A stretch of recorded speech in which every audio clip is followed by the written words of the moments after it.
Let me know when you're ready. Oh, we're ready. We Okay, are ready. Hello and go for it. welcome to another episode of For the Love of Sports. My name is Michael Rasile, and this is the show where I get to talk about sports, I get to talk about business, and I get to talk about everything in between. Good morning, good snowy morning to everybody out there who's watching us live. Today, my illustrious guest, I have Ray Katz.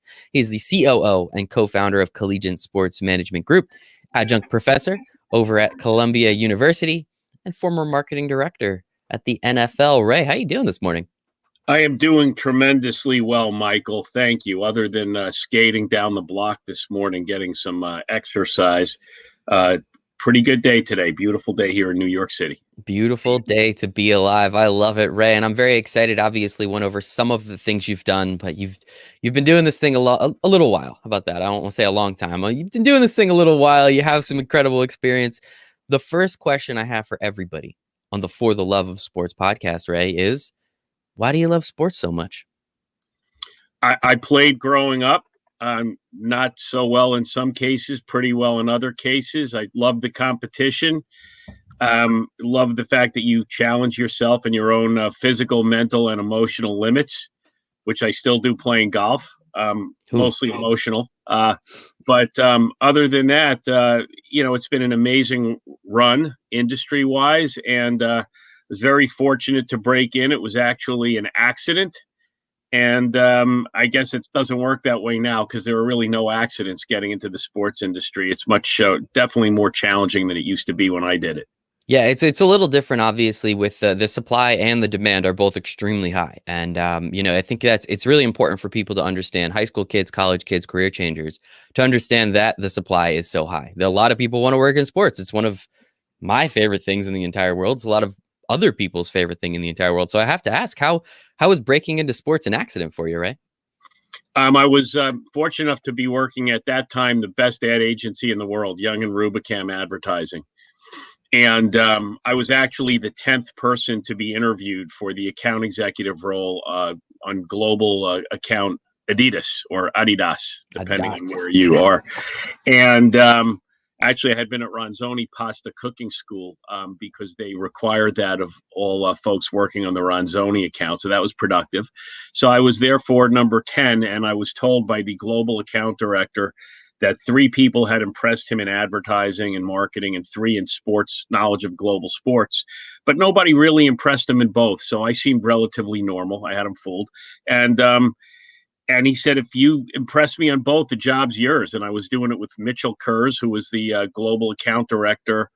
The U.S. account director for Adidas, the global account director at Young and Rubicam of all account management and account management training. And so he actually sat in the interview with me and asked me a bunch of marketing and advertising questions, nailed those, and then finally got to the sports questions. And Mitch said, this is our best guy. Ask him anything.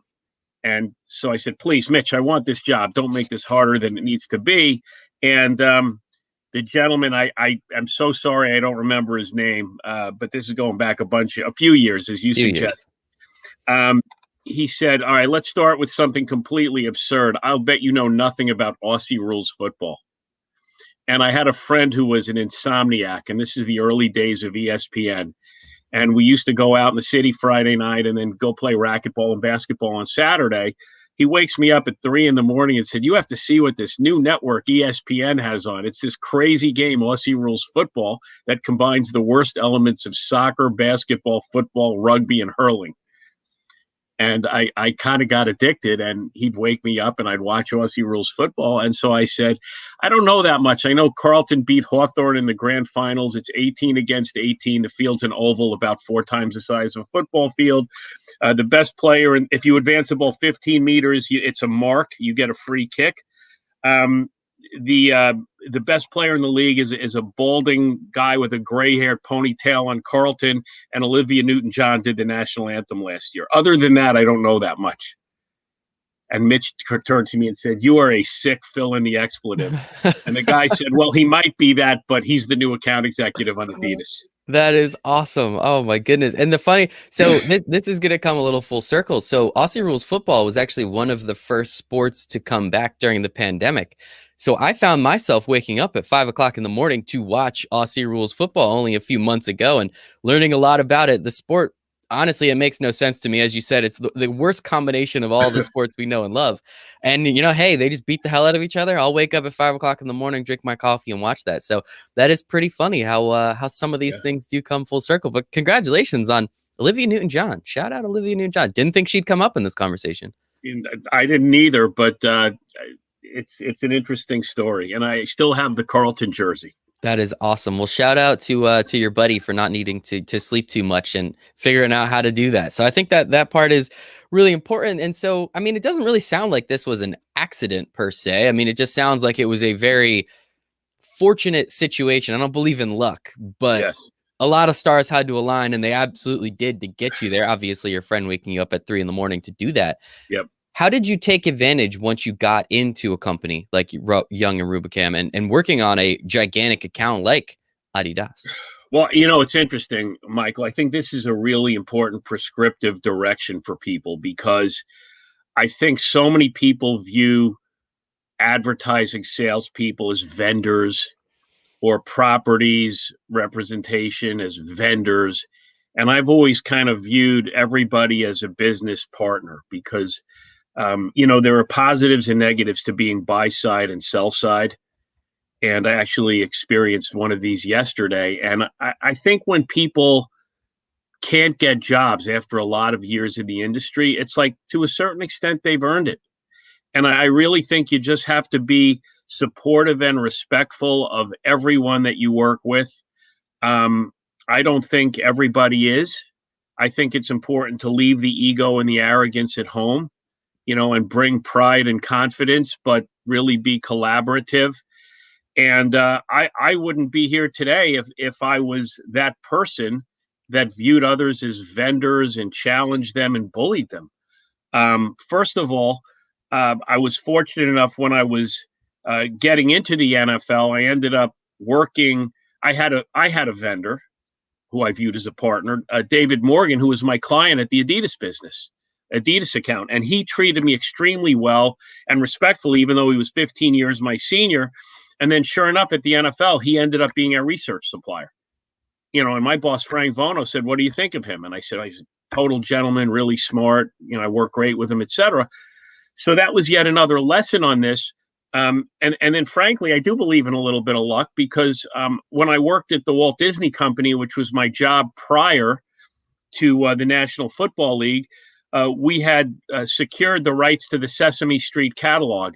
And I had lunch with a gentleman named Bob Rose. We were supposed to go to Bobby Flay's new restaurant, Mesa Grill. And Bobby Flay was a really hot young chef at that point in time. And he called in sick, and he said, "Look, I still want to go to lunch, but can we just go by your office so we don't have to go outside and go for a 10-minute walk or anything?" So I said, "Sure." So we went to this place, Positano, and right downstairs, they had no tables because they had a huge party going on upstairs. And I explained the situation. They said, "I think we can squeeze you in by the coat room." Okay, great. No problem.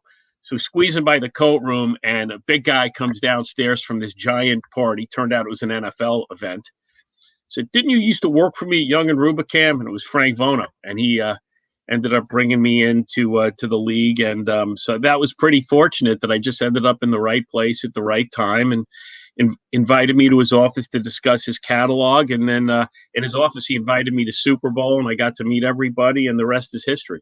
That is incredible. Yeah, it's sometimes, again, I try not to believe in luck, but damn, that's pretty close to lucky right there. It's the opportunity. I mean, again, you talked your way into the restaurant, so there's a little bit of skill involved there, but you didn't know the gentleman was going to be sick. So that is a pretty interesting story, Ray. And I think, especially with the Super Bowl coming up only here in a couple days, I mean, you did spend some time, as you said, at Walt Disney, and your list, the career leverage agency, you worked at many, many cool places.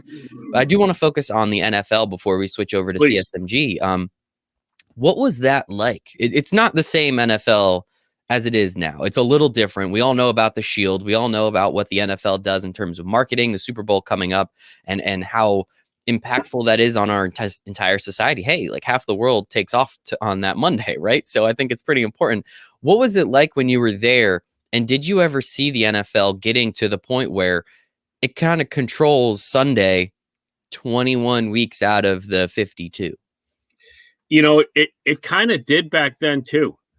And largely because of the amazing efforts of the people that I was fortunate enough to work with. I mean, if you look at the people that were at the NFL when I was there, and they still currently have an amazing group. And Roger Goodell has put together an amazing team over there. But, we had Steve Phelps, who's the president of NASCAR, and he was a peer, and John Bello, who then founded Sobe Beverages, Frank Vono, who went on to start two amazing agencies, ISI and 16W.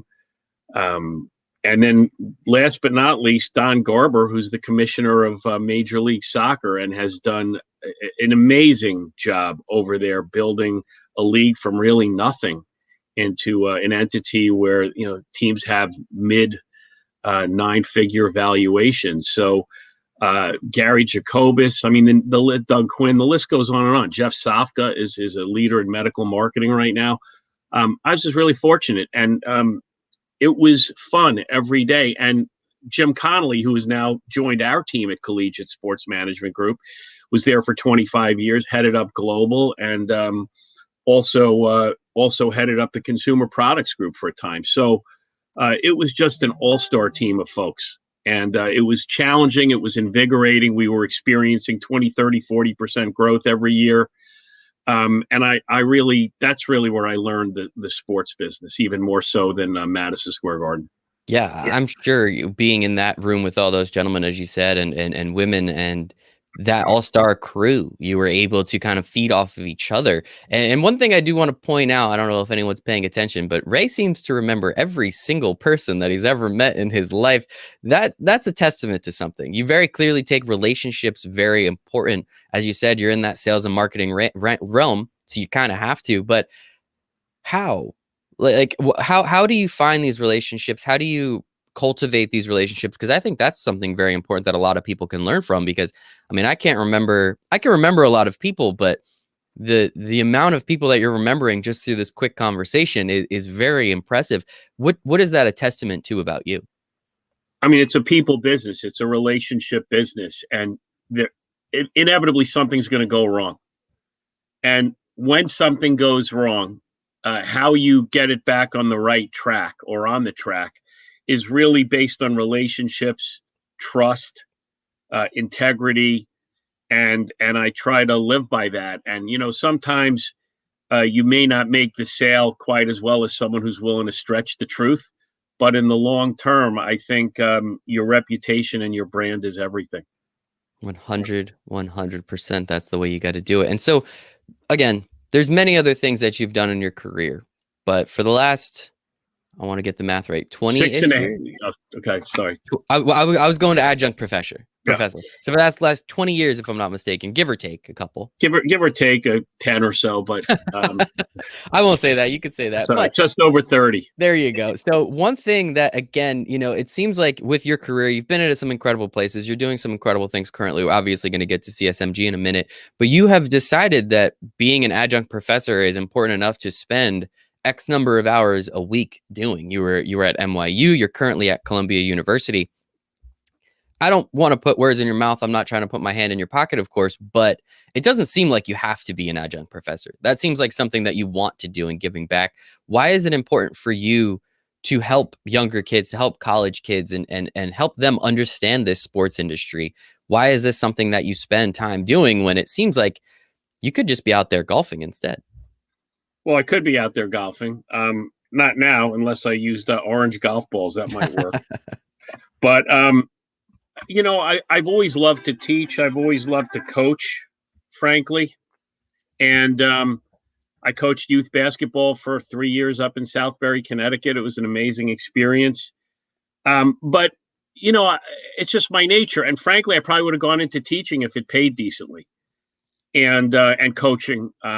But I wanted to make some money, and I didn't grow up with a ton of money. So I wanted to, be able to have nice cars and not worry about it. Frankly, I always had nice things growing up, but, it was always a worry in the family, and I could sense it.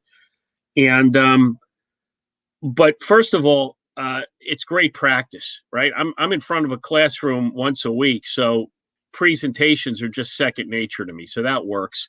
I always really wanted to give back. I'm on the board of the Business of Sports School, so I'm very much of a give back person.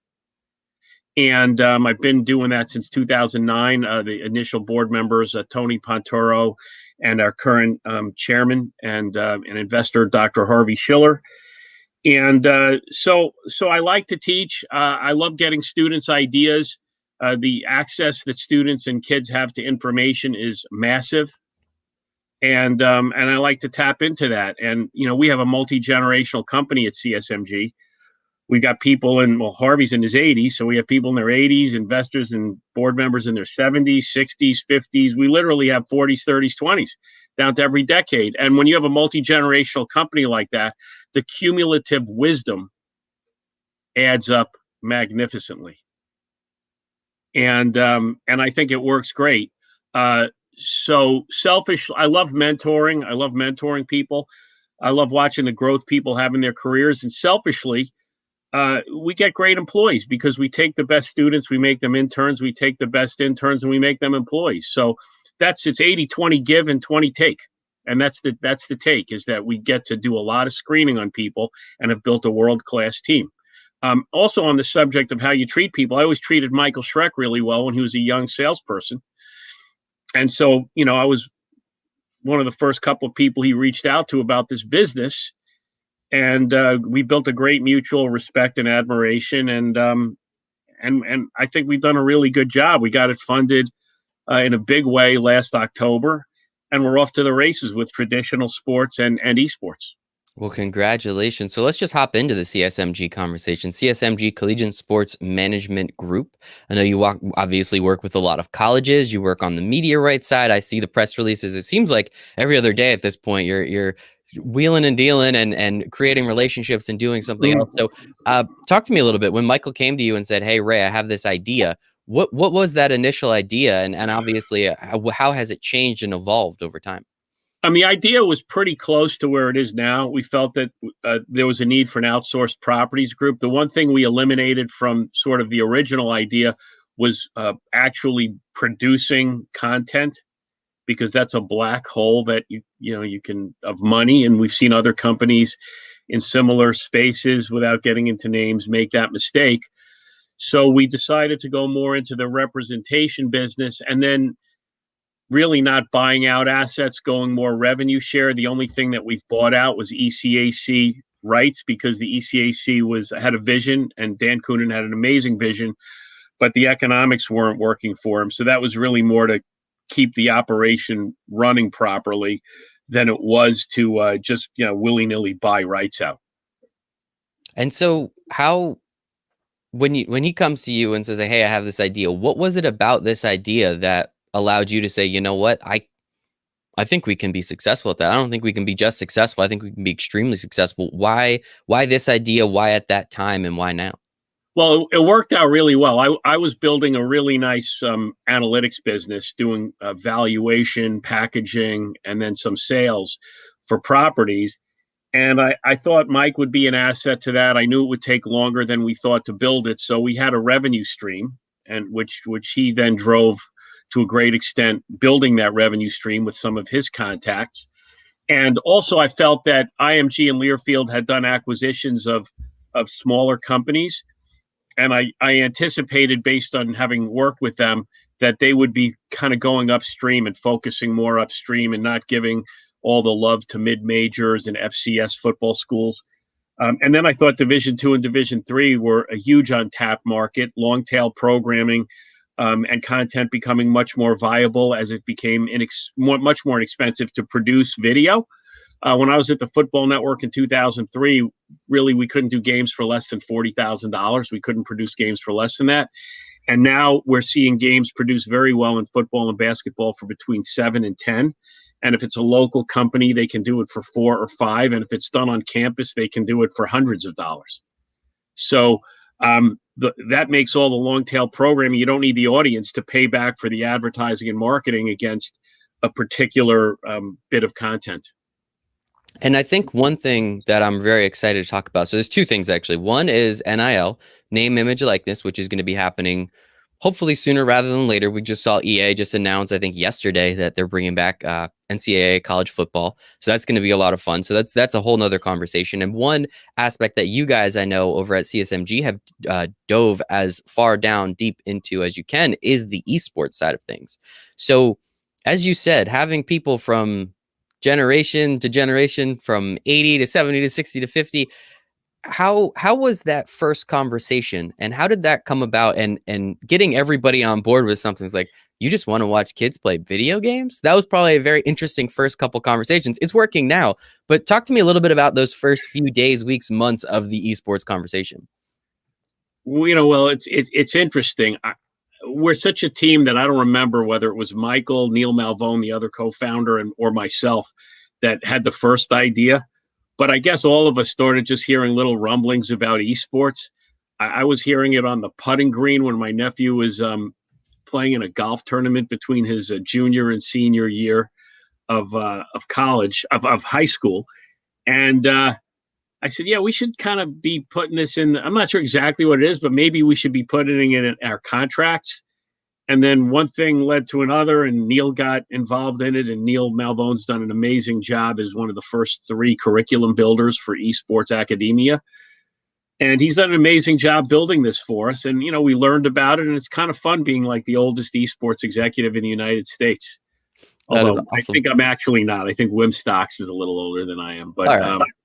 But it's kind of fun, and it's I think the edge we have in esports is that we have such a strong traditional sports background. Neil's been putting on events for the past 10 years, Dream Bowl and Spirit of America Bowl, college football all-star games, that it does give us a leg up over everybody else in terms of understanding the things that really matter.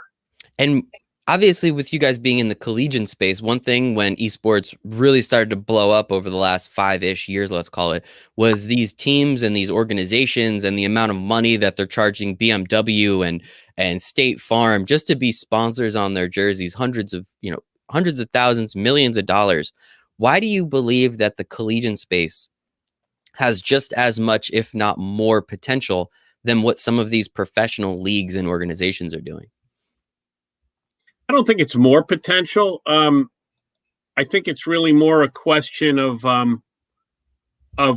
great potential. Like, I wouldn't say college athletics has more upside than professional sports, but we don't have to be bigger than them. They have team franchise values that are $20 million and up, and probably going up. And they're giving out $3 million first prizes for winners of events at out in Queens.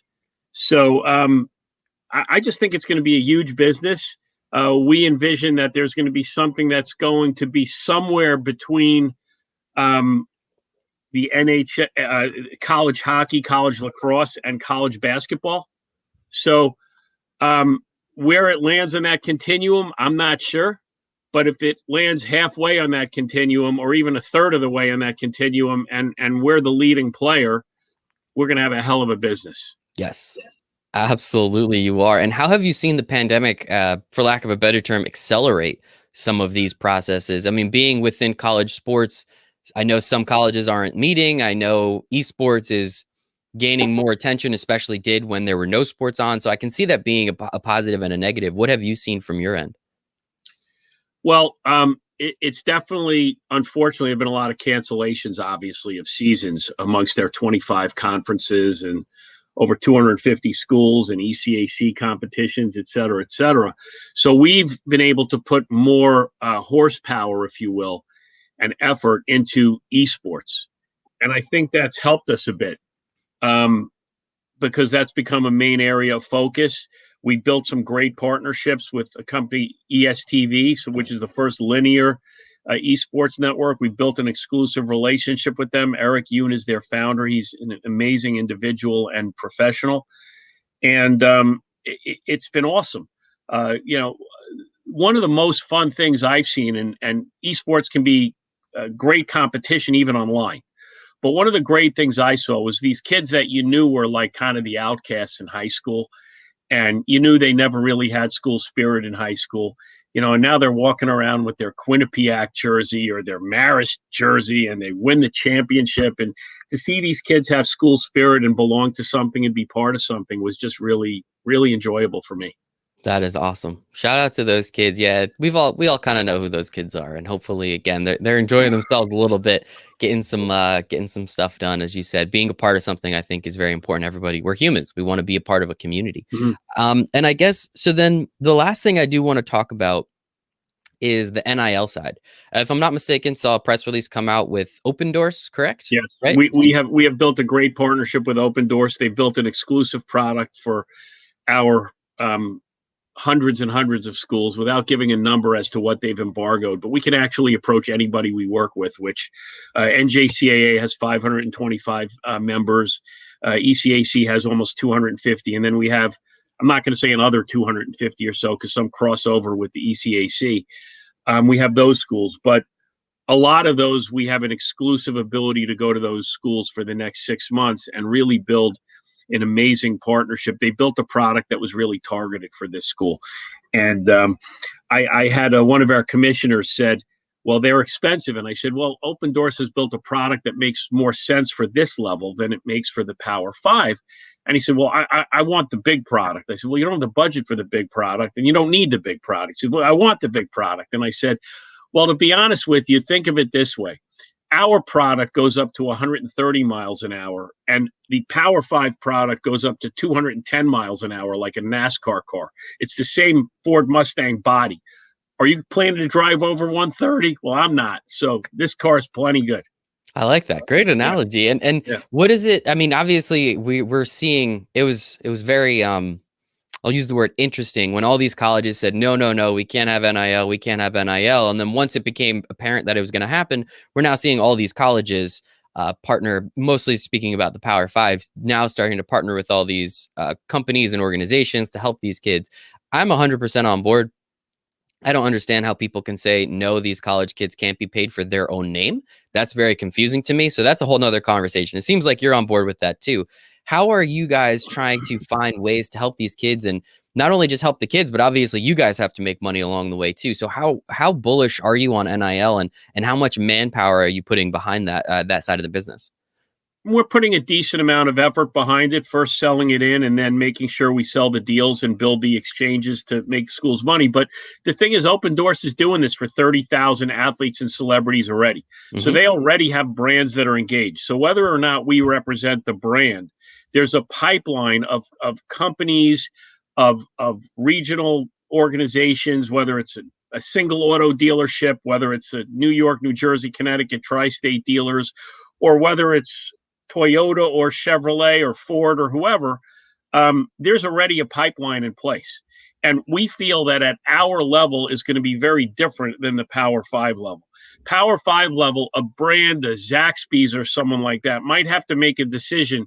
Do I want to give Clemson $150,000 or do I want to give Trevor Lawrence $150,000? In our case, it's more a question of building up the scale where the athletes become media activation for the properties. So we never run into a case where someone is saying, well, we can't advertise in the SoCon, it's too expensive, or we can't do the Atlantic Sun, it's too expensive, the A Sun, or a particular institution within those conferences. It's more a question of, is that really going to move my business? Well, we think it's going to move the business a lot more once you can activate behind seasonal athletes in third quarter, fourth quarter, into the first quarter, et cetera. So we think it's additive in our area where it's really 1 + 1 = 3, where the pie is going to become bigger because mid-majors, FCS, D2, D3, junior colleges are going to become more viable. 100%. And then right now we can start, Michael, we can start an esports right now because of how we've set up the ECAC, which is more of the Olympic model than the NCAA model. I love it. I love it, Ray. That is absolutely incredible. Shout out to you guys. And I'm excited for the kids, right? Everyone thinks of, the Trevor Lawrences, and is he going to get the $150,000? Well, what about the kid at the D2 school that, what if he could use an extra $3,000 a year? That's a lot of money to a college kid. You could do a lot of stuff with $3,000 as a senior in college. And I think that is where the impact is going to be had. Everybody has their eyes on, okay, well, what's Oklahoma State going to do? What's Oklahoma going to do? Texas, Clemson, Alabama. It's like, well, let's worry about the swimmer on that mid-major who, she could use an extra couple $1,000s and actually put it to good use and do something with it. I think that's the most important part. That's going to be the most fun part. I mean, the Tufts lacrosse captain in that market is going to have commercial value. The Columbia basketball captain, Mike Smith, would have been extremely viable when he was at Columbia if NIL was in place. Patrick Tapei, who I ran into in a pizza place, said this is the greatest pizza. He would have made money because he had a great social media following. So, yeah, it's going to extend all the way down. And to me, the most exciting part of it is that in a lot of cases, the female athletes are going to do even better than the male athletes. There are twin basketball players in the Big West that are going to do extremely well with this. I love it. I'm so excited to see it, and kudos and congratulations to you guys over at CSMG for what you're doing. So Ray, in case anyone wants to reach out, ask you some more questions, where could they find you on the internet? Our website is www.collegiatesmg.com, and I can be reached at rkatz@collegiatesmg.com. I love it. Well, I appreciate it, Ray. Thank you so much for your time. I hope everyone found a little value in this, and if they didn't, they should go back and listen because there's a lot there. I appreciate it, Ray. Thank you so much. Thank you, Michael. Appreciate it. Thanks for having me.